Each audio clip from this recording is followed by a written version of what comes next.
नमस्कार दोस्तों, cast India के इस सोशल प्लेटफॉर्म पे आप सभी दर्शकों का स्वागत है।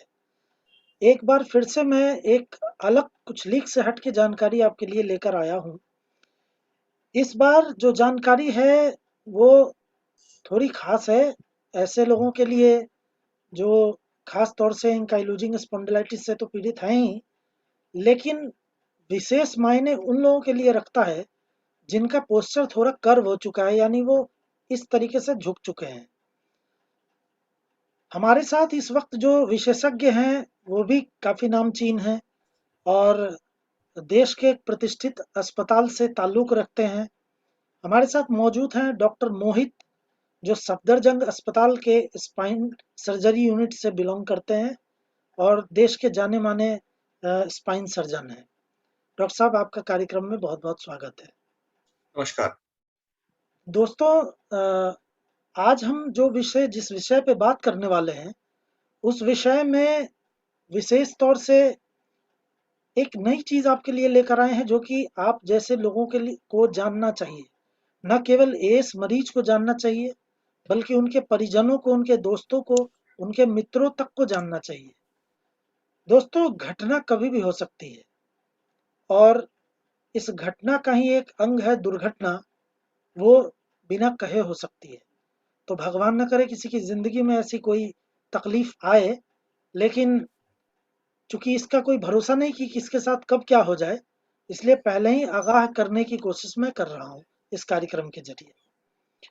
तो आज जो हम बात करेंगे कि अगर किसी एस मरीज की दुर्घटना हो गई तो उनको अस्पताल ले जाने के क्रम में किन चीजों का विशेष तौर से ध्यान रखना चाहिए। तो डॉक्टर साहब, सबसे पहला सवाल इस सिलसिले में आपसे ये है कि दुर्घटना के दौरान जो रीढ़ की हड्डी चोटिल होती है किसी हुँ। एस मरीज की जो कि कर्व हो गया हो जिसका पोस्चर, हाँ, हाँ। तो उसको अस्पताल ले जाते समय किस तरह की सावधानी बरतनी जरूरी है? देखिए, सबसे पहले तो ये कि कोई भी जब एक्सीडेंट होता है या कोई भी मरीज़ अगर गिर जाता है, उसकी रीढ़ की हड्डी टेढ़ी हो या ना हो, जो एक ABCDE ये जो बताते हैं, इसका मतलब है airway, breathing, circulation, disability handicap, ये तो अस्पताल में ध्यान रखते हैं ले जाने पर। लेकिन सबसे पहले उसको देखना है कि वो जो है होश में है या नहीं है और उसका जो है कैरोटिड पल्स चल रहा है या नहीं है। अगर ये चीज़ें नहीं है मतलब उसका जान खतरे में है, फिर तो उसका ओके। सीपीआर स्टार्ट करना पड़ेगा। तो वो एक अलग चीज़ है। ये पल्स यहाँ से हाँ, देखा जाता है? हाँ, कैरोटिड पल्स देखी जाती है। ओके। ये अगर 10 सेकंड तक है, तो अगर ये नहीं है तो इमीडिएटली वहाँ पर कार्डियोपल्मोनरी स्टेशन, जो भी ट्रेंड है आजकल काफ़ी सारी बीएलएस ट्रेनिंग हो रही है पुलिस की, जनरल पब्लिक की। तो वो सारे ही कोई भी पेशेंट का सबसे पहले तो ये देखना चाहिए कि वो होश में है या नहीं है, उसको हिलाकर, और अगर नहीं है तो कैरोटिड पल्स है या नहीं है। अगर कैरोटिड पल्स नहीं है तो तुरंत सीपीआर, चेस्ट कंप्रेशन वो स्टार्ट करना चाहिए और सांस ओके। पे सांस लेनी चाहिए। ये तो जान की जो है जान खतरे में, इसका मतलब। मतलब सीपीआर, आप सीपीआर हाँ, की बात तो नहीं कह रहे हैं? हाँ, हाँ, सीपीआर वो जी। पहले आ जाता है। और सबसे पहले कोई भी मदद करने वाला ये देखे कि वो पेशेंट जो है वो रोड के साइड में उसको ले जाना है और फिर जी। ये चीज चेक करनी है। सबसे अगर रोड में किसी का एक्सीडेंट हो गया, सबसे पहले तो देखें कि साइड सेफ्टी है या नहीं है। हम्म। उसके बाद उसको साइड में ले जाए और जी। फिर उसका ये चीजें कि होश में है या नहीं है। होश में है, अगर नहीं है तो फिर उसका ये पल्स देखे और जी। फिर उसका सीपीआर। ये तो एक बहुत मौलिक चीज है। आज जी। जो हम लोग बात कर रहे हैं वो खास करके रीढ़ की हड्डी के बारे में बात कर रहे हैं, ठीक है। जी। जी।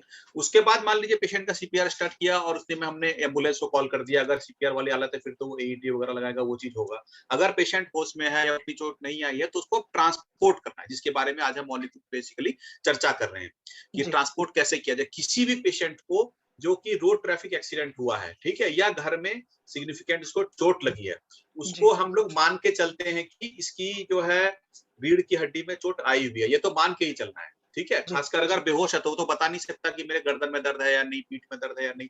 अगर होश में है तो फिर भी बता देगा, ठीक है। हम्म। फिर भी कई बार होता है कि जैसे कि हाथ जान की हड्डी टूटी हुई है, हाथ की हड्डी टूटी हुई है, तो रीढ़ की हड्डी का दर्द का पता ना चले। इसलिए बताया ये जाता है कि मान के चलना है कि बड़े एक्सीडेंट में रीढ़ की हड्डी तो चोटग्रस्त हो ही गई है। इसलिए ऐसे पेशेंट्स को, सारे पेशेंट्स को जो है स्पाइन बोर्ड पर लिटाया जाता है, जी। ठीक है। और जी। सर्वाइकल स्पाइन मतलब गर्दन की रक्षा के लिए कॉलर लगाया जाता है। कॉलर जी। होते हैं ambulance collar, hard cervical collar होता है। सॉफ्ट कॉलर जो होता है, जो कि लगाया जाता है एंकालोजिंग, ये सर्वाइकल स्पॉन्डालोसिस के पेशेंट, जो बहुत सारे सर्वाइकल स्पॉन्डालोसिस के पेशेंट होते हैं, इनको गर्दन दर्द रहता है, उसके लिए सॉफ्ट कॉलर होता है, वो जी, इसमें नहीं लगाया जाता है। इसमें अलग थोड़ा फर्म टाइप का कॉलर होता है, हार्ड सर्वाइकल कॉलर, ठीक है, या फर्म कॉलर, फिलाडेल्फिया कॉलर जिसको कहते हैं, वो लगाया जी, जाता है। उसमें आगे पीछे वो कॉलर बड़े साइज का होता है, आगे से भी बड़ा होता है, पीछे से भी बड़ा होता है, और जी, आगे इसमें कट आउट बना होता है, कभी ट्रैक्टोस्टोमी करनी पड़े, वो लगाया, ठीक है, ताकि उसको स्पाइन में थोड़ी भी मूवमेंट ना हो, जी, थोड़ी भी मूवमेंट ना हो। और साथ में अगर अगर हमें सस्पिशन है कि गर्दन में चोट आई है, तो दोनों तरफ 2 बोल्स्टर रखे जाते हैं। कई लोग फोरहेड में टेप भी लगाते हैं, ताकि बिल्कुल इमोबिलाइज्ड हो, स्पाइन में हरकत ना हो। उस पेशेंट को ऐसे हिलाना चाहिए, ये नहीं कि पेशेंट का 2 हाथ 2 पैर करके उठा के उसको रख दिया कहीं भी। इसको जानकारी नहीं हो, ऐसे भी गलती से कर सकते हैं, मगर इसमें क्या होता है, मान लो रीढ़ की हड्डी केवल टूटी है, मगर स्पाइनल कॉर्ड को क्षति नहीं पहुंची है। और हुँ, कई बार जैसे 15-20% केस में क्या होता है कि बाद में स्पाइनल कॉर्ड को क्षति पहुंच जाती है ट्रांसपोर्टेशन के टाइम, उसको जी, बचाना सबसे जरूरी है। इसलिए यह बताया जाता है कि पेशेंट को जो उठाएं, तो ऐसे उठाएं जैसे बिल्कुल एक लकड़ी का टुकड़ा एक साथ उठा रहे हैं, एक साथ पूरे को पूरे पेशेंट को मूव करें, ठीक है। ओके, एक साथ मतलब 2-3 आदमी मिलके, एक आदमी कमर पर हाथ रखे, एक आदमी कंधे पर हाथ रखे, फिर एक आदमी दोनों तरफ से सहारा देके, अब इसको एक्सप्लेन नहीं कर सकते, ट्रॉमा जो ट्रेनिंग वगैरह होती है उसमें बताते हैं कि एक आदमी दोनों हाथ से दोनों कंधे पर पकड़ के पेशेंट का गर्दन बिल्कुल ना हिलने पाए ऐसे, और 2 लोग जो है सहारा दें कमर को और पीठ को, ताकि बिल्कुल एक वन पीस आदमी का जो भी मूवमेंट हो वन पीस हो, और उसको स्पाइन की बोर्ड पर रख दिया जाए। और जी, गर्दन में जो मैंने कॉलर बताया, hard cervical collar, Philadelphia collar, वो वाली कॉलर लगा दी जाए।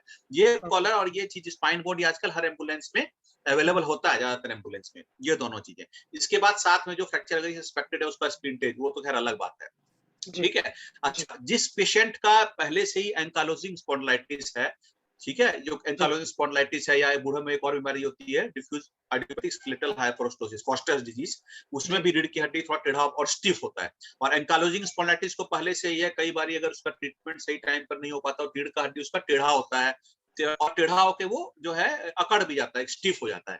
तो ओके, ऐसे पेशेंट में जिनमें टेढ़ापन आ चुका है, उसको जी, ये कभी भी कोशिश नहीं करनी चाहिए कि उसको हम सीधा कर दें। हो सकता है उसके रीढ़ की हड्डी में चोट आई हो, और जी, उसको ध्यान रखना चाहिए उसका जैसे पहले पोस्चर था, जिस पोस्चर में वो पाया गया, जी, जितना टेढ़ापन था उसी टेढ़ी स्थिति में लिटाए हुए उसको रखा जाए, उसको वही का वही उसी स्थिति में उसको अस्पताल पहुंचाना है। ओके, मान लीजिए वो पेशेंट झुका हुआ है, ठीक है, तो उसको सीधा करने की कोई भी अटेम्प्ट नहीं करनी है, उसको झुके झुके ही अस्पताल पहुंचाना है। और ये ओके, ध्यान रखना है कि उसका कोई मूवमेंट ना हो, गर्दन जी, का, पीठ का ले जाते वक्त उसको कोई मूवमेंट ना हो, उसी पोस्चर में वो रहे। ऐसे ही हॉस्पिटल में भी जब ट्रांसपोर्टेशन होगी इमरजेंसी में, तो भी वही रखा जाएगा कि उसका कोई भी मूवमेंट उसका नहीं होना है, जिस पोस्चर में वो पहले था उसी जी। पोस्चर में उसको रखना है, ठीक है। तो सर क्या हाँ, ये हाँ। ऐसे मरीजों पे भी लागू होता है जिनको एंकाइलोजिंग स्पॉन्डिलाइटिस तो है मगर वो कर्व नहीं है?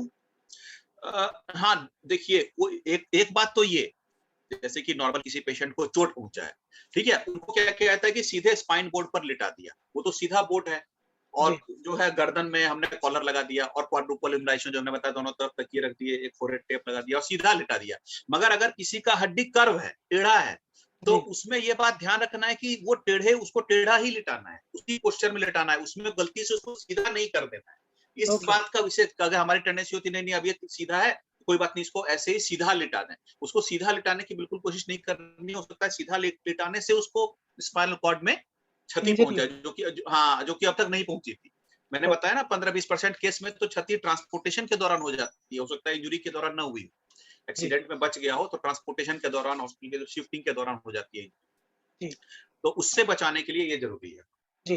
डॉक्टर साहब हाँ, मेरा जो अगला सवाल है वो बड़ा जिज्ञासा का विषय है। कुछ ऐसे एज पेशेंट्स के लिए जो जिनका पोस्चर कर्व हो चुका है, रीढ़ की हड्डी झुक चुकी है। कई हाँ, हाँ, लोग इस परेशानी से बचने के लिए कि वो टेढ़ा मतलब कर्व दिखते हैं हाँ, हाँ, और हाँ, उन्हें सांस लेने में भी तकलीफ होती है या फिर हाँ, उन्हें कई तरह की दिक्कतें पेश आती है।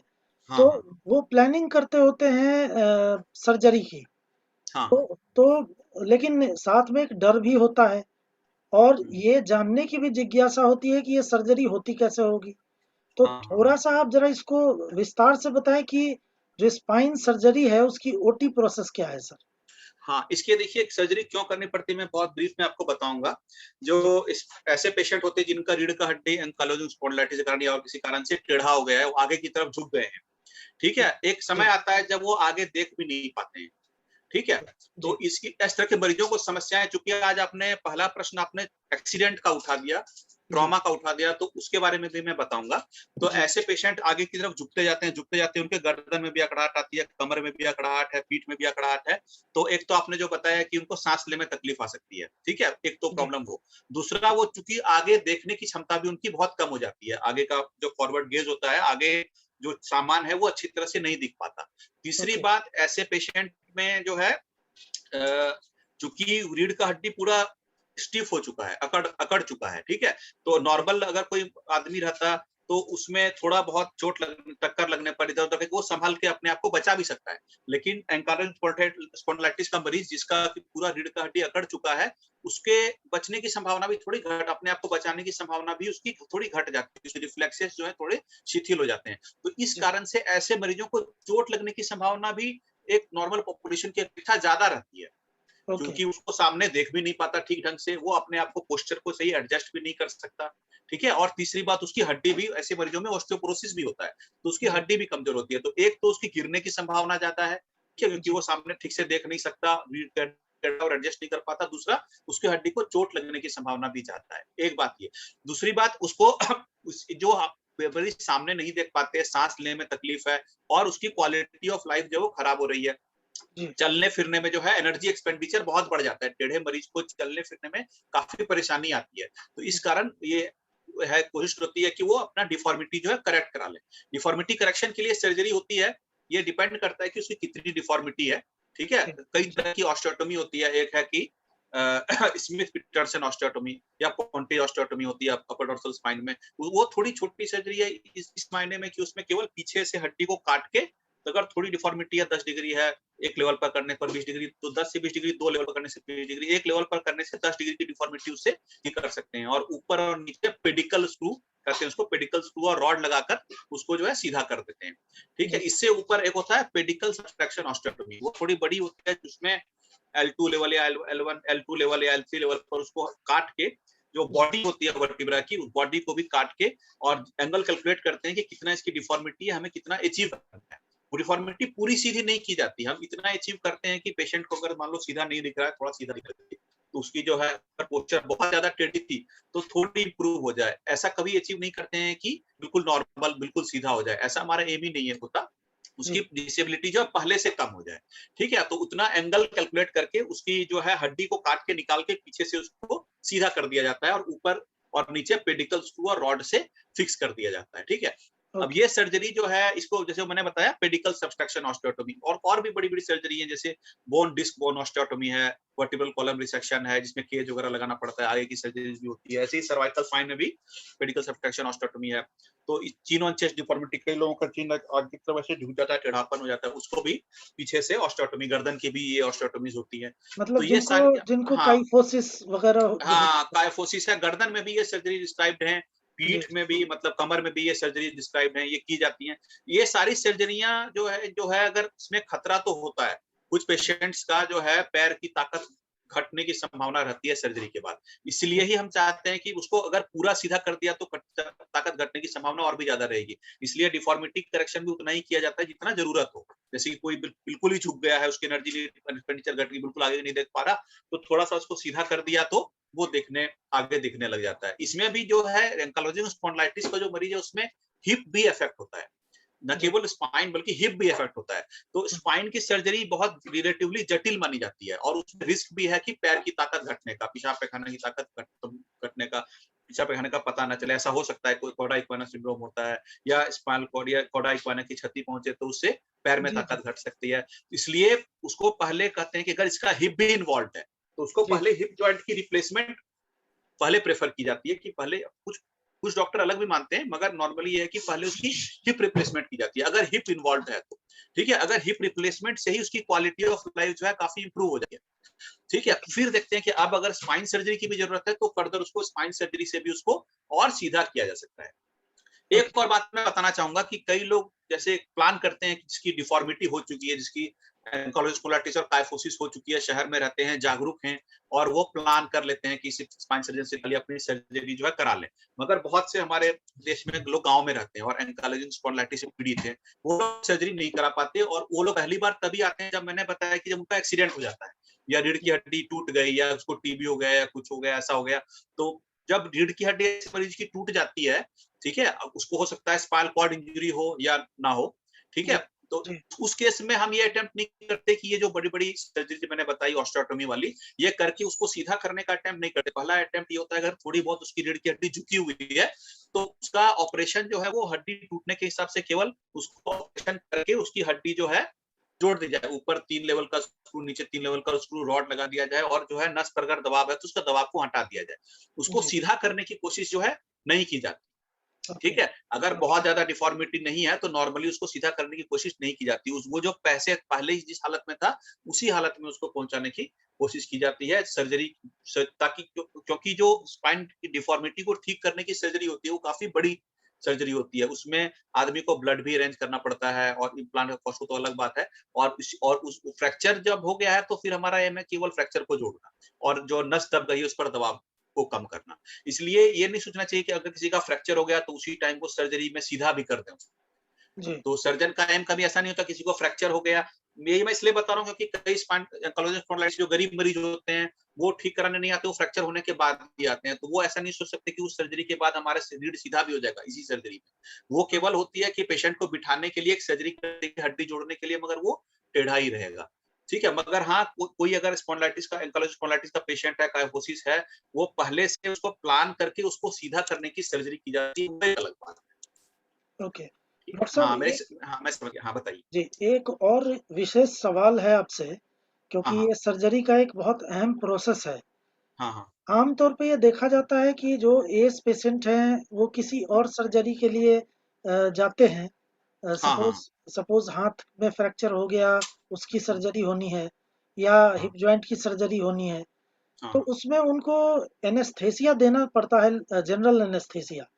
हाँ तो हाँ हाँ। ये प्रोसेस कितना कठिन है? इसमें तो कई बार सुना है कि जानकारी नहीं होने की वजह से जो ये रीढ़ की हड्डी है उस पे प्रेशर होने से मरीज की हम्म। ऑपरेशन टेबल पे ही मौत हो गई है। हाँ, रेयरली ऐसा हो सकता है और ये बात सच है कि जो रीढ़ की हड्डी होती है एंकाइलोसिस स्पॉन्डिलाइटिस पेशेंट में, उसमें जो है कहीं न कहीं वो एंकाइलोसिस हो रहा है, वो अकड़ाहट हो रही है। रीढ़ की हड्डी जो है पूरी जुड़ चुकी है, एक हो चुकी है। और तो ऐसे पेशेंट में साथ में ऑस्टियोपोरोसिस भी होता है। ऑस्टियोपोरोसिस का मतलब है न केवल वो हड्डी एक साथ जुड़ गई है, बल्कि वो हड्डी भीतर से कमजोर कमजोर हो भी हो गई है। भीतर से वो हड्डियां खोखली होती है। एक बात तो ये कि पूरी हड्डी सब पहले अलग अलग थी, वो सारी हड्डी जुड़ के एक एक जैसी हो रही है, तभी वो अकड़ाहट आ गई है गर्दन में और कमर में। जी, दूसरी बात ये, जब अकड़ाहट आती है तो साथ में वो हड्डी भीतर से कमजोर भी हो जाती है। तो जी, ऐसे पेशेंट की जब पोजिशनिंग करते हैं, ठीक है, और पोजिशनिंग के टाइम में हमेशा चाहे कोई भी सर्जरी हो, चाहे वो स्पाइन की सर्जरी हो या एब्डोमिनल सर्जरी से कोलिसिस्ट मतलब पित्त की थैली को निकालने की सर्जरी हो, किडनी की सर्जरी हो, ठीक है, बच्चेदानी की कोई भी सर्जरी हो, उसकी जी, पोजिशनिंग में उसमें ध्यान रखना चाहिए कि गर्दन या पीठ जो है मुड़े ना।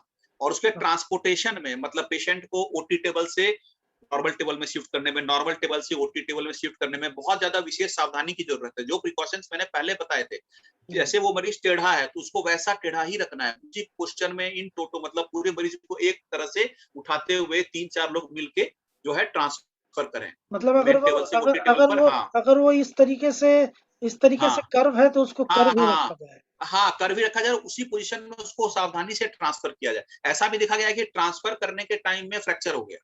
ओके, ओटी टेबल से मेन टेबल में और मेन आपका क्या कहते हैं जो ट्रॉली से ओटी टेबल में ट्रांसफर करने के टाइम में भी फ्रैक्चर हुए थे।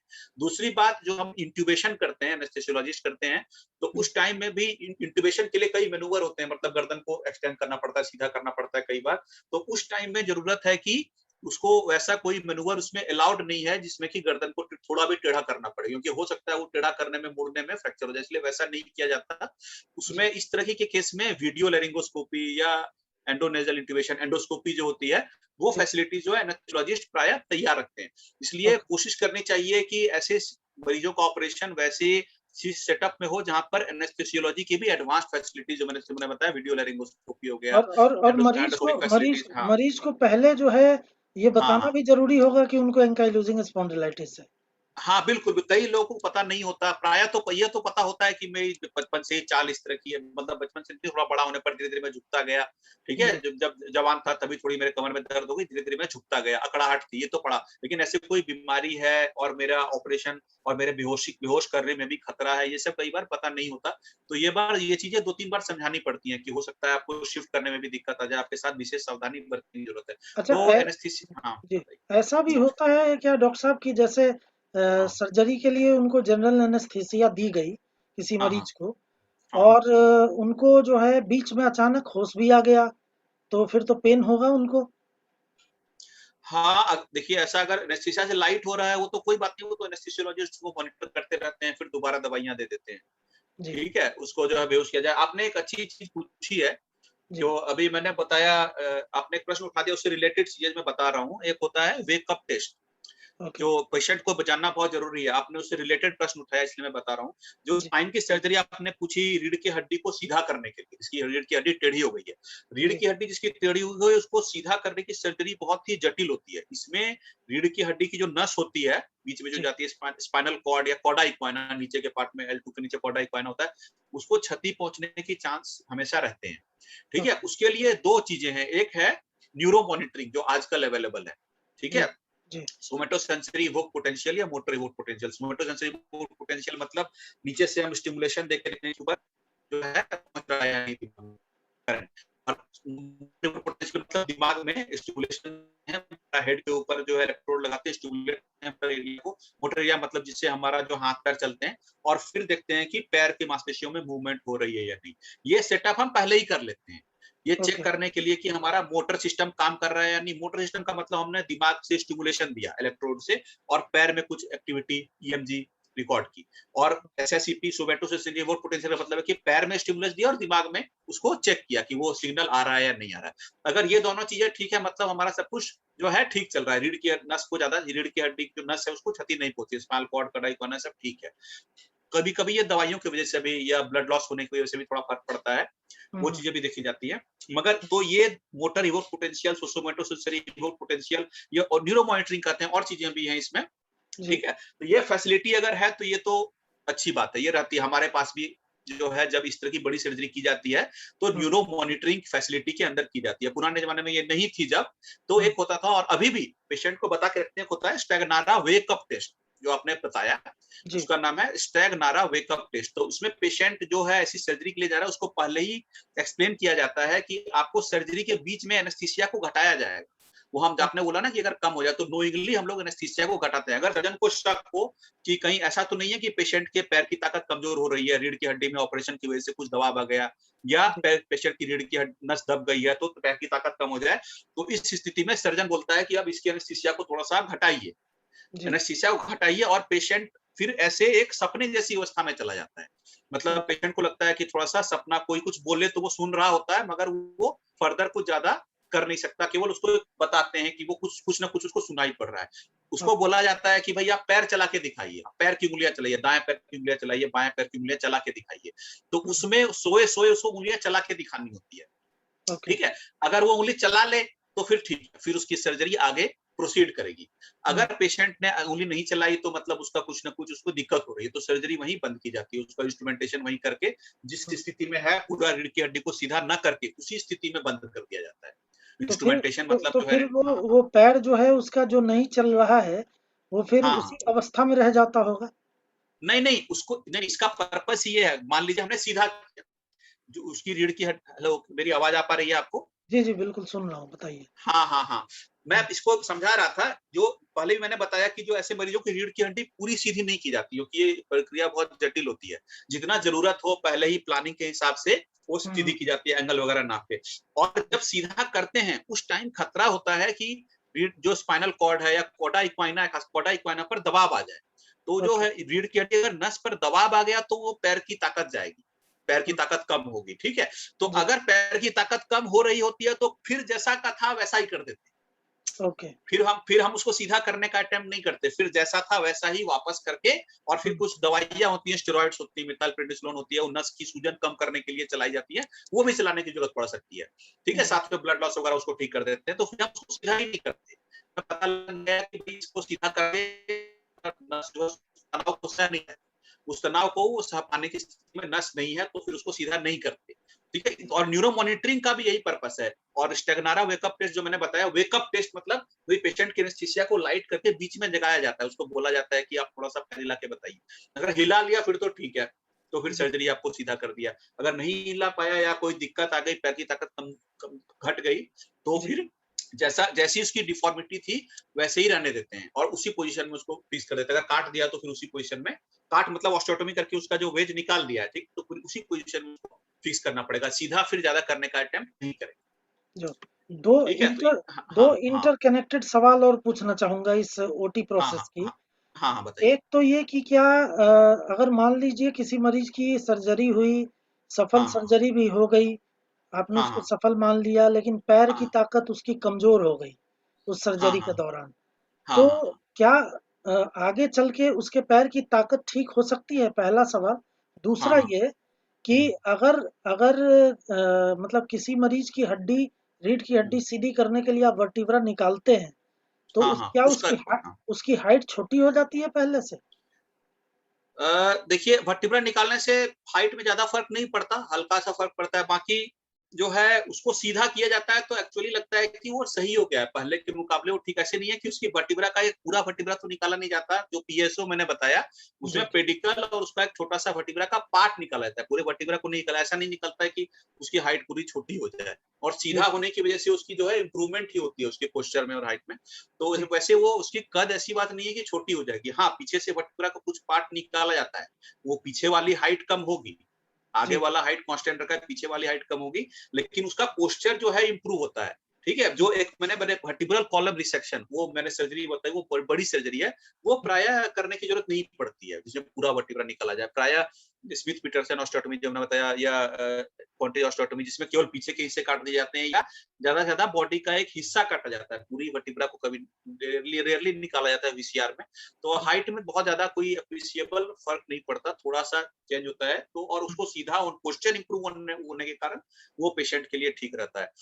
जी, और दूसरा जो आप पूछ रहे थे कि पेशेंट को अगर सर्जरी सफल तो नहीं मानी जाएगी, अगर पूरी तरह से सफल तो नहीं मानी जाएगी, अगर उसकी ताकत घट गई है पाँव की, तो ठीक है, जी, तो हमारी कोशिश तो रहती है, सारे सर्जन की कोशिश रहती है कि वैसा ना हो।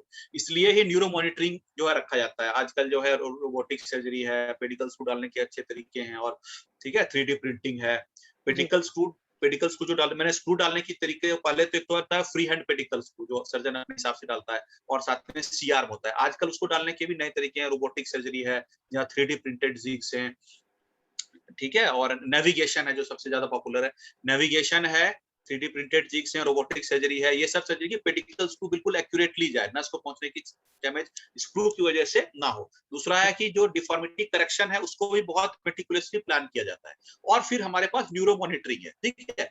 और सबसे पुरानी चीज जो जो ओल्ड इज गोल्ड कहते हैं, पुरानी चीज जो है वो स्टेगनारा वेकअप टेस्ट की। अगर कुछ चीजों में कुछ शंका हो तो पेशेंट को जगा के भी पूछना पड़ सकता है कि आपका पैर चलाने, तो इसलिए इन चीजों के होने के बाद जो है नस के क्षति पहुंचने की और पैर में ताकत जाने की चांस जो है काफी घट जाती है।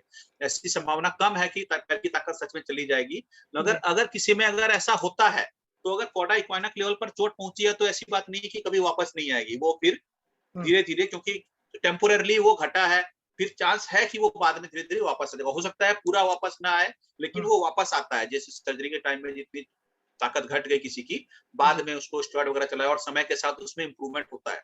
अगले कुछ महीनों में, साल में उसमें इंप्रूवमेंट होगा, पैर में ताकत वापस आने की संभावना रहती है। इसलिए इस पर भी डिपेंड करता है कि थोड़ी भी ताकत, हेलो, हाँ, थोड़ी भी जी, ताकत थी या नहीं। अगर ऑपरेशन के बाद बिल्कुल थोड़ी भी ताकत नहीं है, या पैर में छूने का भी पता नहीं चल रहा, तब ताकत वापस आने की संभावना थोड़ी कम रहती है। और ओके, तब ताकत होना रिलेटिवली मतलब कम रहती है। लेकिन अगर थोड़ा भी ऑपरेशन के बाद थोड़ी भी उंगली चल रही है, हुँ, या पैर में छूने का पता चल रहा है, उंगली चल रही है, तो फिर चांस है कि ताकत इसकी धीरे धीरे वापस आएगी। तो किस ग्रेड की क्षति पहुंची है, इस पर भी निर्भर करता है कि उसकी ताकत वापस आएगी या नहीं। जी। अच्छा, ये हाँ स्पाइन सर्जरी वाले जो मरीज होते हैं, हाँ। उनकी रिकवरी कितने समय में होती है? मतलब कितना वक़्त लगता है उनको रिकवर करने में? देखिए, ये सबसे ज़रूरी है समझना कि रिकवरी को जिस तरह से पब्लिक समझती है, उस तरह समझना नहीं चाहिए। स्पाइन जी, सर्जरी का पर्पज़ ही है पेशेंट को इमीडिएटली बिठाना।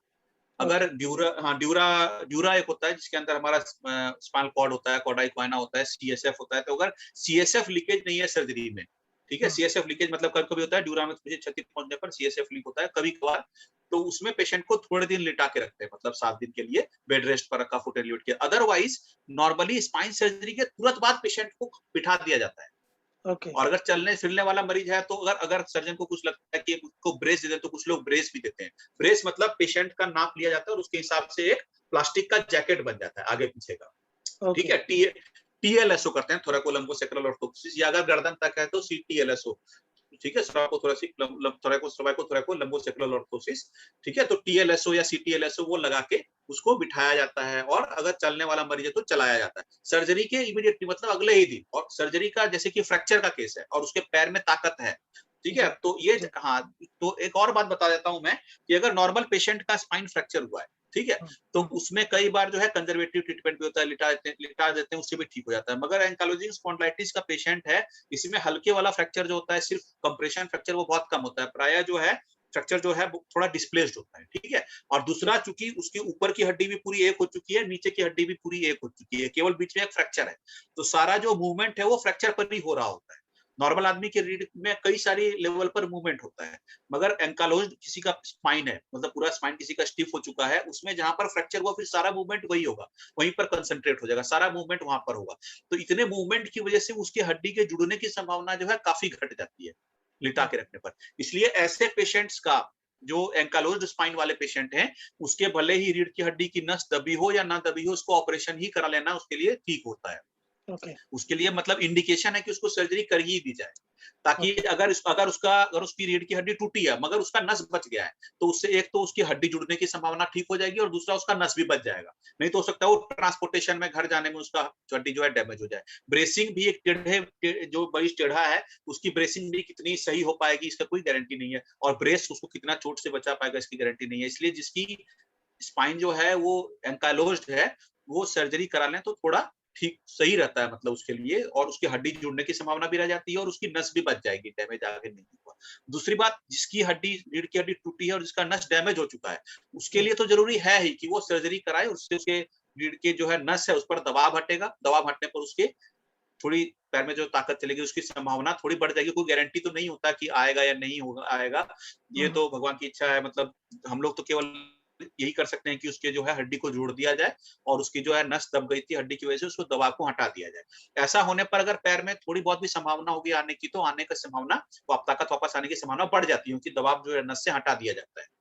जी, तो अगर पैर में उँगली में थोड़ी भी मूवमेंट है फिर तो काफ़ी चांस है कि उसकी रीढ़ की हड्डी न जो है उसके जुड़ने पर और नस जो है वो दब गया था, उसकी दबाव हटाने पर उसकी जो है पैरों की ताकत वापस आएगी। अगर थोड़ा भी मूवमेंट है या यहाँ तक कि अगर छूने का भी पता चल रहा है, तो भी अगर उन्होंने सही टाइम पर जल्दी सर्जरी कर दी, उसकी नस रीढ़ की जो है स्पाइनल कॉर्ड पर या कॉर्ड इक्वाना पर जो दबाव था उसको हटा दिया, तो उसकी ताकत वापस आने का संभावना है। ये मान के चलना चाहिए। ऐसा कोई सोचना नहीं चाहिए कि किसी को रीढ़ की हड्डी टूट गई, अब तो ये परमानेंट पैरालाइज़ हो गया। कई लोग ऐसा बोलते हैं। तो ये बात सच नहीं है। अगर थोड़ी भी रीढ़ की हड्डी के टूटने के बाद यहाँ तक कि नस भी डैमेज हो गया और थोड़ी-सी उँगली में हरकत है, तो ये चांस है कि उसकी ताकत जो है वापस आ जाएगी और वो भी अगर जल्दी सर्जरी हो जाए, तो ताकत वापस आने की संभावना और भी ज़्यादा रहती है बढ़ जाती है।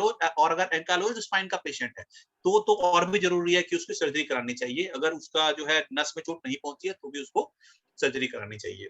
जी, ये चीज़ है। अगर अगर किसी कारण से सर्जरी ना करा पाए, जैसे डायबिटीज़ है हुँ, या आजकल जो है कोरोना फैला हुआ है, सबको सर्जरी की फैसिलिटी नहीं भी मिल पा रही है, तो ऐसी स्थिति में उसको रेस्ट पर रहना चाहिए। जैसे रेस्ट पर रहें, करवट लेते रहें और वो ब्रेस बनवा लें, जो मैंने बताया। जब जी, थोड़ी डेढ़ महीने बाद, 2 महीने बाद उसको अगर बैठाना पड़े, तो वो ब्रेस लगा के उसको बिठाएँ। ओके। ठीक है? हाँ, जी, हाँ, डॉक्टर बताइए। साहब एक सवाल जो है वो भी जानने की इच्छा हमारे दर्शकों में होगी, हाँ, हाँ, निश्चित रूप से, कि हाँ, अगर स्पाइन सर्जरी एंकाइलोजिंग स्पॉन्डिलाइटिस मरीज की होती है, हाँ। तो उसके बाद पोस्ट सर्जरी किस तरह की लिमिटेशंस होगी? क्या वो 2 पहिया वाहन चला सकता है? क्या वो कार ड्राइव कर सकता है? देखिए इसमें एक तो जो सर्जरी का पर्पस है कि उसको अगले दिन बिठा देना, सर्जरी के जी, अगले दिन वो बिठा देगा और अगर चलने के लायक है तो फिर चलना फिरना भी शुरू करेगा, अगर ब्रेस की जरूरत है तो साथ में उसको ब्रेस दे देंगे। उसके जी, बाद जो उसकी रिहेबिलिटेशन कोर्स है, उसकी मसल्स की कितनी इंप्रूवमेंट होती है, वो कितना धीरे धीरे अपने डेली एक्टिविटीज, पहले ही उसको कार ड्राइविंग या ये तो 6 महीने तक मेरे ख्याल से मुश्किल है करना, और हुँ, खतरा भी होता है ऐसे मरीजों को कराने से, लेकिन जी, पहले उसकी एक्टिविटी कितनी थी चोट लगने से पहले या सर्जरी से पहले, इस पर हुँ, भी डिपेंड करेगा। और उसके जो रिहेबिलिटेशन प्रोफेशनल है उसको देखेंगे कि वो कैसे उसकी जो है मतलब कैसे उसमें इम्प्रूवमेंट आ रहा है, उसका जो रिहेबिलिटेशन गोल्स वो अचीव कर रहा है किस हुँ, रेट से, उस पर वो डिपेंड करेगा। जी, जी, तो अगर सब कुछ करता था फिर मुझे लगता है कि 6 महीने में तो वो ठीक हो जाएगा, 6 महीने साल में वो सब कुछ कर पाएगा, लेकिन जी, वो पेशेंट टू पेशेंट थोड़ा वेरी भी करता है। लेकिन जी, जो मैंने बताया इसका ये मतलब नहीं है, जो आप जो पूछ रहे हैं उसका मतलब है कि वो सारी एक्टिविटी कब रिज्यूम कर लेगा, तो हुँ, उसमें जो है 6 महीने या साल का समय लग सकता है। लेकिन जो बैठने का काम है, चलने फिरने का काम है और थोड़ा बहुत घर का काम कर, थोड़ा बहुत जो है घर का काम, जैसे पढ़ाई, बैठ के टीवी देखना या थोड़ा बहुत कंप्यूटर चलाना, वो काम तो सर्जरी के सेकंड डे ही कर देना चाहिए, नहीं, उस दिन जैसे कर देना चाहिए। मेरे पूछने का मतलब ये है कि जैसे हाँ, मान लीजिए किसी मरीज की सर्जरी हुई हाँ, और हाँ, 6 महीने 1 साल का वक़्त बीत गया, हाँ, हाँ। तो क्या उसके बाद एक नॉर्मल व्यक्ति की तरह वो क्या कार ड्राइविंग कर सकता है, टू व्हीलर चला सकता है, झुक सकता है, सीधा लेट सकता है? देखिए एक तो एंकाइलोजिंग स्पॉन्डिलाइटिस है, ठीक है? और उसके बाद जो है रीढ़ की हड्डी की मूवमेंट भी सर्जरी के बाद तो नॉर्मल पेशेंट की भी थोड़ी कम हो जाती है। तो इनकी जो है मूवमेंट तो वैसी ऐसी कोई सर्जरी नहीं है जिससे उसका मूवमेंट वापस आ जाए। जी, उसका जी। जो सर्जरी होगा उसकी रीढ़ की हड्डी सीधी हो, ठीक है? तो हुँ, उसका फंक्शन तो थोड़ा इम्प्रूव ही होगा सर्जरी से। ऐसी बात जी, नहीं है कि उसका सर्जरी का पर्पस है, जो उसकी एक्टिविटीज़ ऑफ डेली लिविंग है वो पहले से ज़्यादा कर पाए।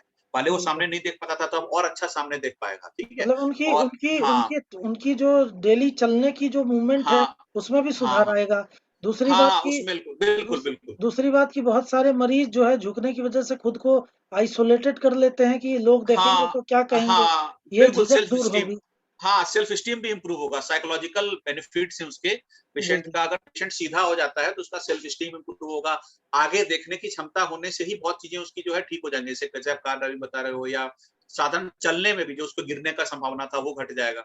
ठीक है? जी, वो जी। आगे देख पाएगा थोड़ा, ऐसा भी नहीं कि बिल्कुल ही सीधा करते हैं कि वो पीछे ही ना देख पाए, इतना सीधा करते हैं कि वो आगे भी देख पाए, नीचे भी देख पाए।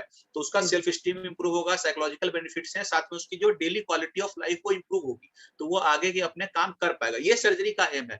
रेयरली कभी कॉम्प्लिकेशन होता है तो किसी को अलग बात है। तो जी, उसमें तो जी। खैर दिक्कतें भी आती है, पहले से कम भी हो सकता है। तो ये तो पेशेंट को एक्सप्लेन किया जाता है कि सर्जरी रिस्की है। लेकिन पर्पस यही होता है कि क्वालिटी ऑफ लाइफ जो है पहले से ज़्यादा अच्छी हो। जी, अच्छा डॉक्टर साहब हाँ। सक्सेस रेट क्या है इस सर्जरी की? अब एग्ज़ैक्ट तो बता नहीं सकते, ये तो वेरी करता है, ये तो इसमें कमेंट कर पाना ठीक नहीं होगा। अलग-अलग सेटअप में कितनी नहीं, फैसिलिटी है, जैसे मैंने बताया। जैसे हाँ, किसी एज मरीज की आप हाँ। मतलब पोस्चर करेक्शन सर्जरी करते हैं, हाँ, तो हाँ, हाँ। उसमें मतलब सक्सेस रेट क्या होती है आज के दौर में?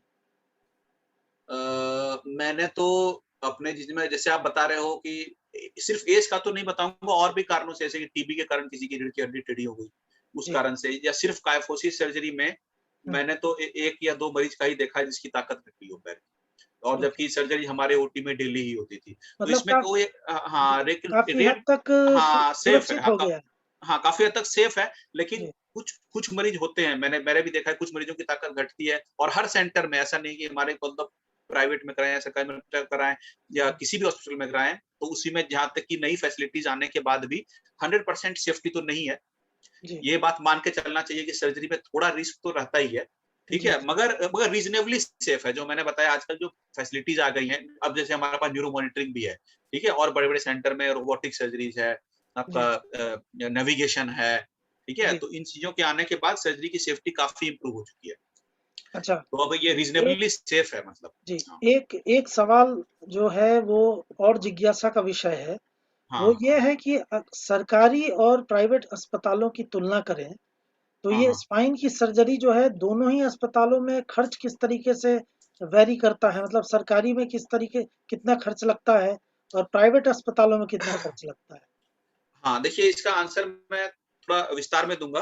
अभी जो है सिचुएशन थोड़ा अलग है। अभी जो है जैसे हमारे सफदरजंग अस्पताल में जी, अभी जो है ट्रॉमा के जो केसेस, जैसे पहले आपने जो शुरू किया था कि अगर एंकालोज्ड पेशेंट, स्पाइन का पेशेंट है और उसको चोट लग जाती है, ठीक है, उसकी वजह से उसकी रीढ़ की हड्डी टूट जाती है, जी। ठीक है, भले ही उसको नस का डैमेज हो, पैरालिसिस हो या ना हो, ठीक है, तो हाँ, ऐसा पेशेंट अगर इमरजेंसी में आता है, इमरजेंसी सर्जरी उसकी जरूरत पड़ती है, हाँ, ठीक है, चोट लगने के कारण, तो उसकी सर्जरी का इम्प्लांट पूरी तरह से फ्री है अस्पताल की तरफ से, हाँ, और उसका ये हाँ खबर मैंने अभी हाल में लिखी हुई है। हाँ हाँ, वो जी, इमीडिएटली उसको, हाँ उसका, हम लोगों का पर्पस है कि उसकी, जैसे मैंने बताया था, जल्दी सर्जरी से पेशेंट को फायदा होगा, जितनी जी। जल्दी पेशेंट की सर्जरी, तो हम लोग की कोशिश रहती है कि जल्दी से जल्दी सर्जरी की जाए और जबकि पेशेंट्स के, जबकि हाँ जबकि सर इम्प्लांट देने की सुविधा निःशुल्क जो है हाँ भारत निःशुल्क, के किसी भी अस्पताल में नहीं है। ये हाँ व्यवस्था मुझे लगता है सफदरजंग हाँ हाँ अस्पताल में पहली बार हुई है कि ट्रॉमा पेशेंट्स को हाँ निःशुल्क हाँ रूप हाँ से इम्प्लांट भी दी जाती है। हाँ, तो वो नॉर्मल ट्रॉमा पेशेंट के लिए तो है ही, जी, जी। रीढ़ की हड्डी के जो इम्प्लांट हैं वो भी निःशुल्क हैं। अगर अरे! कोई एंकालोज्ड स्पाइन का पेशेंट आता है चोट लगा हुआ, या कोई भी स्पाइन जी, का पेशेंट आता है चोट लगा हुआ, तो उसकी सर्जरी ये कोशिश की जाती है कि जल्दी से जल्दी की जाए, जी। और गर्दन का, मतलब पीठ की, रीढ़ की हड्डी का, सारे तरह के इम्प्लांट जो है इमरजेंसी सर्जरी के लिए फ्री हैं। हुँ, उसके लिए हुँ। कुछ सोचना ही नहीं, केवल ऑर्डर करेंगे और इम्प्लांट जो है वो आ जाएगा। ठीक है? जी, अच्छा, जी। दूसरी बात जो आप बता रहे हैं कि अ, प्राइवेट जो अस्प अब, हाँ, नहीं, सरकारी का ही बता रहा हूँ मैं। अगर आपको सर्जरी करानी है जिसमें आपको रीढ़ की हड्डी को सीधा कराना है, टेढ़ी टेढ़ी एंकाइलोजिंग स्पॉन्डिलाइटिस का पेशेंट है, उसकी रीढ़ की हड्डी में टेढ़ापन आया, कायफोसिस हो गई है जो आप बता रहे हो, जी। कायफोसिस को करेक्ट करना है, उसकी सर्जरी करनी है। उसकी सर्जरी के लिए जो है हुँ, मतलब प्लान्ड सर्जरी है, वो इमरजेंसी सर्जरी नहीं है। तो जी, उसके लिए, इम्प्लांट के लिए जो है एक आयुष्मान भारत स्कीम है, वो भी हम लोग के हॉस्पिटल में चलती है, तो उसके द्वारा प्लान करके ले सकते हैं, ठीक है? इसके अलावा अगर उससे नहीं होता है तो मतलब हेल्थ मिनिस्टर डिस्क्रिशनरी ग्रांट है, और भी कई स्कीम सरकार की चलती हैं, या एनजीओ भी मदद करते हैं अगर गरीब तो मरीज हो। एनजीओ के अपने अपने क्राइटेरिया हैं। ये तो उन लोगों के लिए हाँ हो गई जो आर्थिक रूप से लाचार हैं। हाँ हाँ, ये लेकिन आयुष्मान भारत में, हाँ, जिनका लेकिन जो नाम है। जो हाँ लोग जो लोग आर्थिक रूप से लाचार नहीं हैं, हाँ क्या हाँ। क्या फिर उनको इम्प्लांट के पैसे देने पड़ेंगे?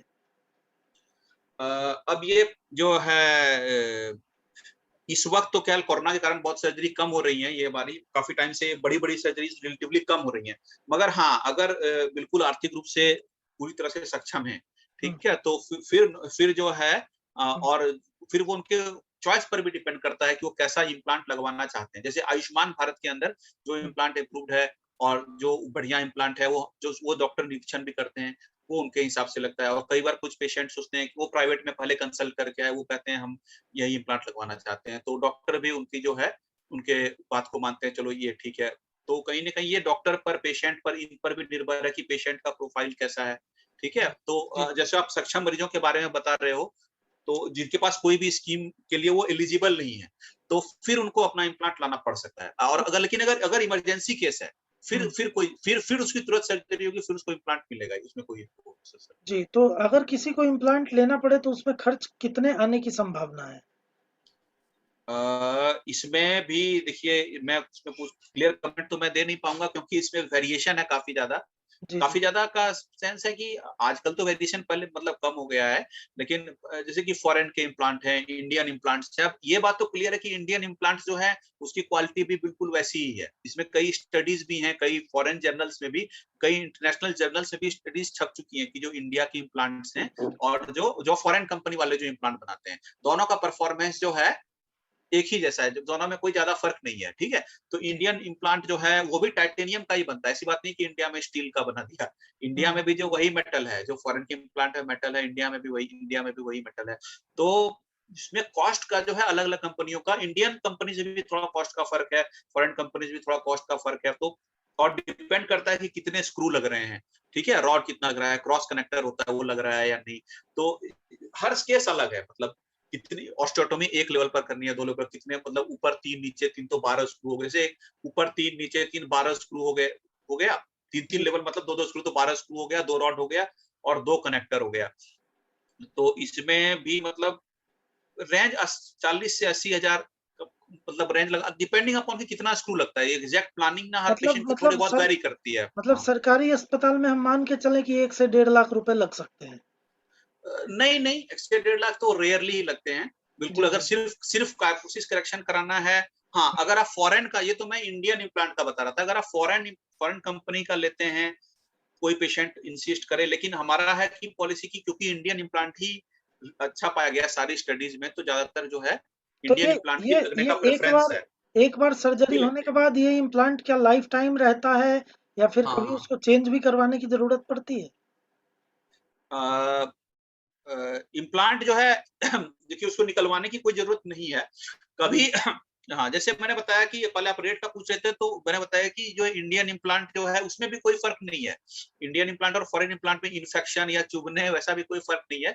इम्प्लांट नॉर्मली रिमूव करने की जरूरत तो पड़ती ही नहीं है, गर्दन का प्लेट हो या पीछे का जैसे पेडिकल्स को, ये रॉड हो। ये हाँ सवाल मैं इसलिए पूछ रहा हूँ कि जैसे हिप हाँ हिप ज्वाइंट या फिर किसी हाँ हाँ दूसरे नी ज्वाइंट वगैरह की जब रिप्लेसमेंट होती है, तो हाँ एक हाँ समय के बाद उसको मतलब रीऑपरेट करने की जरूरत पड़ती है। हाँ तो रिवीजन, हाँ हाँ, रिवीजन, हाँ रिवीजन करना पड़ता है। लेकिन देखिए क्या वो इसमें भी ऐसा है? वो बिल्कुल अलग चीज है, मैं इसमें बता रहा हूँ। जो जी। जो हिप जॉइंट और डी जॉइंट, वो तो जॉइंट खराब हो गया, वो तो गॉड गिवन जॉइंट सबसे अच्छा था, मगर उसमें आर्थराइटिस हो गई, तो फिर अब क्या करें, उसको बदलवाना पड़ेगा। मगर आज तक कोई ऐसा जॉइंट नहीं बन पाया जो उतना ही अच्छा हो पाए। वो बायोमैकेनिक्स जो है नॉर्मली, नॉर्मल जॉइंट की बायोमैकेनिक्स पूरी तरह रिप्रोड्यूस कर पाए, ऐसा जॉइंट नहीं बन पाया कोई भी हिप नहीं। तो वो धीरे धीरे जो है खराब हो जाता है, 20 साल हम्म बाद, 10 साल बाद, 10 साल बाद। तो उस कारण से उसको रिवीजन सर्जरी करनी पड़ती है। हम्म स्पाइन में सर्जरी जो है वो जॉइंट मोबिल, मतलब स्पाइन में जो सर्जरी करते हैं, सर्वाइकल डिस्क रिप्लेसमेंट स्पाइन में भी होता है, वो अनकॉमन है। हम्म मतलब इसके लिए एंकाइलोसिस कोलाइटिस के लिए नहीं है। मैंने जो सर्जरी बताई उसमें है स्पाइन को फिक्स कर दिया जाता है, उसमें कोई मूवमेंट नहीं होती। तो ओके। उसमें उस तरह का रिवीजन नहीं होता है कि हम्म उसको निकाल के चेंज करना पड़े। इसमें रिवीजन इसलिए करना पड़ता है कि कभी कभी जो है सर्जरी में डिकम्प्रेशन मान लीजिए पूरा ना हो पाया, दोबारा हुआ कंप्रेशन हो गया, या एडजेसेंट सेगमेंट डिजनरेशन कहते हैं, या प्रॉक्सिमल जंक्शनल काइफोसिस कहते हैं। मतलब मान लीजिए हमने हम्म सर्जरी कर दी हम्म, T2 तक, T4 तक सर्जरी कर दी और उसके ऊपर का हिस्सा झुक गया। T5 तक सर्जरी कर दी, मगर उसके ऊपर का T4 T5 पर जो है फिर झुकना शुरू हो गया। मतलब हमने रीढ़ की हड्डी के एक टेढ़े हिस्से को सीधा किया, मगर हम्म, उसके ऊपर थोड़ा झुकाव आना शुरू हो गया। नॉर्मल जैसे कि एंकालोजिंग स्पॉन्डिलाइटिस में तो ऐसा कम होगा। नॉर्मल हम्म, स्पाइन वाला पेशेंट है, उसकी जो टीबी के कारण या किसी कारण से उसकी रीढ़ की हड्डी टेढ़े हो गई थी। जहां पर टेढ़ा था वहां हमने सीधा कर दिया और उसे रॉड डाल के ऊपर नीचे तक फिक्स कर दिया। ठीक है। अब जहां तक वो फिक्स था वहां तक तो ठीक है, मगर उसके ऊपर फिर वो टेढ़ा होना शुरू हो गया, झुकना शुरू हो गया, वहां डिजनरेशन आना शुरू हो गया। तो उसको कहते हैं एडजेसेंट सेगमेंट डिजनरेशन। ठीक है। जी जी हेलो, हाँ हाँ। जी जी तो बताइए। एडजेसेंट सेगमेंट डिवीजन, और एक होता है प्रोक्सिमल जंक्शनल काइफोसिस, मतलब जहां पर जो हमारा इंस्ट्रूमेंटेशन का कंस्ट्रक्ट जहां पर खत्म होता है ऊपर, वहां पर पेशेंट धीरे धीरे फिर झुकाव आना शुरू हो जाता है। Proximal okay. जंक्शनल काइफोसिस को कहते हैं। हम्म जो दूसरे कारणों से सर्जरी होती है रीढ़ की हड्डी को सीधा करने की, उसमें ये प्रॉब्लम आती है। उसका कारण ये होता है कि हमारी रीढ़ की जो मूवमेंट होती है, वो मूवमेंट जो है होनी चाहिए सारी रीढ़ की हड्डियों में। अगर हमने 6 हड्डी फिक्स कर दी है, तो वो 6 हड्डी का मूवमेंट जो है उसके ऊपर, जस्ट ऊपर वाले और जस्ट नीचे वाले हड्डी पर पूरा मूवमेंट का जो है वो दबाव आ जिम्मेदारी आ जाए। जाएगी। हाँ, जवाब आ जाएगा, तो पूरा जिम्मेदारी उसका मूवमेंट का जस्ट ऊपर और जस्ट नीचे वाली हड्डी पर आएगा। उसमें भी ज्यादा खतरा जस्ट ऊपर वाली हड्डी पर है। जी। तो वो 6-7 हड्डी जितना मूवमेंट करती थी, वो सारा मूवमेंट उस पर कंसंट्रेट हो जाएगा जस्ट ऊपर वाली पर। तो वो धीरे धीरे वो जो है डिस्क खराब हो जाती है, तो प्रोजेक्शन काइफोसिस हो जाता है। तो इस केस में कभी कभी जो है इंस्ट्रूमेंटेशन को ऊपर एक्सटेंड करना पड़ता है। ठीक है। ओके। तो उसके लिए रिवीजन करना पड़ सकता है। दूसरा, अगर किसी पेशेंट को इन्फेक्शन हो जाए सर्जरी के बाद, और वो इन्फेक्शन जो है सफाई करी, डिब्राइडमेंट करी, फिर भी ठीक ना हो, तो फिर इम्प्लांट रिमूव करना पड़ता है। या किसी पेशेंट का है कि बिल्कुल थिन बिल्ट का है, या पैरालिसिस है, उसका मसल्स जो बिल्कुल कमजोर है, तो उसको इम्प्लांट चुभने लग जाए, मतलब जो हम्म रॉड्स हैं वो चुभने लग जाए, और हम्म उसकी जो है हड्डी जो है फ्यूज हो चुकी है, काफी टाइम बाद देखा हड्डी फ्यूज हो गई है मगर रॉड चुभ रहा है, या इम्प्लांट ब्रेक हो जाए, तो उसमें जैसे इंस्ट्रूमेंटेशन फेलियर हो गया, रॉड टूट गई, तो इन केसेस में रिवीजन करना पड़ता है। अदरवाइज अगर नॉर्मल हमने सर्जरी की है, वो सक्सेसफुल रही, पेशेंट को इम्प्लांट चुभ नहीं रहा है, पेशेंट को इन्फेक्शन नहीं है, ठीक है, हम्म। तो फिर और पेशेंट का कोई प्रॉब्लम का कुछ नहीं होगा, तो नॉर्मली ये लाइफ टाइम के लिए होता है, इसमें निकालना कोई मैंडेटरी नहीं है। सर एक अंतिम सवाल हाँ करना चाहूंगा, संक्षेप में हाँ इसका उत्तर कृपया दीजिएगा। हाँ जैसे जिस एंकाइलोजिंग स्पॉन्डिलाइटिस के पेशेंट की स्पाइन सर्जरी हुई हो, चाहे हाँ वो हाँ किसी भी प्रकार की सर्जरी हो, तो हाँ क्या हाँ उसके बाद अपने बाकी जो रीढ़ की हड्डी की जॉइंट्स है, उसको हाँ हाँ मोबिलाइज रखने के लिए क्या वो फिजियोथेरेपी या स्ट्रेच एक्सरसाइज या तमाम तरह तरह की जो उपाय होती है, हाँ हाँ फिजिकल एफर्ट्स जो होते हैं, क्या वो हाँ कर हाँ। सकता है? हाँ, बिल्कुल इसमें जो है जितनी हड्डी हमने फिक्स की, अगर उसका थोड़ा बहुत मूवमेंट उसके स्पाइन में है, हुँ, ठीक है? और किसी कारण से उसकी सर्जरी हो, तो जितने टाइम तक उसको इम्मोबिलाइज़ेशन के लिए प्रोटोकॉल के हिसाब से डॉक्टर ने रखा है, एडवाइस किया है, तो तब तक वो इम्मोबिलाइज़ रखे, तब तक वो ब्रेस पहने, ठीक है? फिर उसका जैसे-जैसे उसकी फ्यूजन प्रोग्रेस करेगी, फ्यूजन मतलब जो है हम लोग केवल हड्डी पे रॉड ही नहीं लगाते हैं, उसमें हुँ, ये भी करते हैं कि हड्डी जुट जाए। हुँ, और पीछे से जो है हड्डी का फ्यूजन हो जाए, जुट जाए। तो वो सर्जन जो है बार-बार एक्स-रे करा के या ज़रूरत पड़े तो सीटी स्कैन करा के वो देखते हैं। उसके हिसाब से वो सर्जन और फिजियोथेरेपिस्ट डिसाइड करते हैं कि कितना इसको मूवमेंट कितना क्या रिहैबिलिटेशन प्रोटोकॉल इसका जो है रखना है। अगर इंस्ट्रूमेंटेशन ठीक है तो सर्जन जो एडवाइस करते हैं इसको एक्सरसाइज तो शुरू कराना है। तो हमेशा हमेशा हमें ये बोलना है कि एक्सरसाइज तो उसको करनी है। जी, नॉर्मली सर्जरी पुराने ज़माने में सर्जरी होती थी तब ये इंस्ट्रूमेंटेशन रॉड वगैरह ये सब नहीं डाला जाता था। तब तो हुँ, पेशेंट को लिटा के रखना पड़ता था या प्लास्टर जैकेट लगा दिया। आजकल इंस्ट्रूमेंटेशन है, अगर इंस्ट्रूमेंटेशन ठीक तरीके से हुआ है, अच्छी क्वालिटी का है और ठीक तरीके से हुआ है तो उसका पर्पस ही है कि सर्जरी के बाद उसको एक्सरसाइज़ेज़ जो हैं वो स्टार्ट करा दी जाएँ। ठीक है? ओके, ताकि उसका मसल्स जो है कमज़ोर ना हो। तो एक्सरसाइज़ेज़ तो एज़ फार एज़ जितना पेशेंट टॉलरेट कर सकता है उसके पेन के अकॉर्डिंग और हमारे इंस्ट्रूमेंटेशन के अकॉर्डिंग सर्जरी के बाद ही स्टार्ट करा देते हैं फिजियोथेरेपी। पर्पस ये है कि एक्सरसाइज कंटिन्यू रहे, ऐसा तो करना ही नहीं है कि एक्सरसाइज बंद हो जाए, ठीक है? जी, और जैसे-जैसे हमारा सर्जरी जैसे-जैसे कि कंस्ट्रक्ट और स्टेबल होता है, ठीक है? जो जी, हीलिंग हो जाती है, हीलिंग होती है, तो उसी हिसाब से एक्सरसाइज भी जो है एक्सरसाइज की इंटेंसिटी, एक्सरसाइज ड्यूरेशन वो भी बढ़ाई जाती है, ठीक है? ताकि पेशेंट अपने नॉर्मल लाइफ में वापस आ पाए, जी। ठीक है? और मसल की एंड्योरेंस बढ़ पाए, ये चीज़ जो है एंड्योरेंस एक्टिविटी धीरे-धीरे करना शुरू करता है पेशेंट 3 महीने में, 4 महीने में ऐसे, तो ठीक है? तो दोस्तों ये हाँ, आपने ये कुछ अहम हाँ, जानकारियाँ डॉक्टर साहब से प्राप्त की, काफ़ी कुछ हाँ, जानने को मिला होगा। ख़ास हुँ, तौर से एक जो अहम बातें इसमें बताई गई जो किसी एंकाइलोजिंग स्पॉन्डिलाइटिस से पीड़ित मरीज की दुर्घटना होती है, वैसी स्थिति में किस तरह की सावधानियाँ बरतनी चाहिए। हुँ, इस वीडियो को न केवल जो एड्स मरीज हैं वो देखें, बल्कि हुँ, अपने दोस्तों, रिश्तेदारों या जो भी उनके शुभचिंतक हैं उनको भी ज़रूर दिखाएँ, क्योंकि इस हुँ, चीज़ के लिए पहले से अवेयर होना बहुत ज़रूरी है। हुँ, और डॉक्टर साहब, डॉक्टर मोहित जिस अस्पताल से बिलॉन्ग करते हैं वो एशिया में खास तौर पे ऑर्थोपेडिक्स के उपचार और सर्जरी में काफ़ी नाम है। एक स्पोर्ट्स यूनिट भी है वहाँ, जो हाँ, खिलाड़ियों जो जो स्पोर्ट्स से हाँ, संबंधित इंजरी होती है उसका भी इलाज वहाँ किया जाता है। तो मुझे लगता है ये कार्यक्रम आप सभी के लिए बेहद उपयोगी साबित हो गया। डॉक्टर साहब, डॉक्टर मोहित, आप हमारे इस कार्यक्रम में आए, आपने समय दिया, उसके लिए हुँ, हम सभी आपके बहुत आभारी हैं। मैं अपने दर्शकों की ओर से आपको खास तौर पे धन्यवाद कहना चाहता हूँ। तो अब कार्यक्रम समाप्त करने का वक्त आ रहा है। तो फिर से एक नई जानकारी परक एपिसोड लेके आप सबके पास बहुत जल्दी उपस्थित होऊंगा। नमस्कार। नमस्कार, नमस्कार।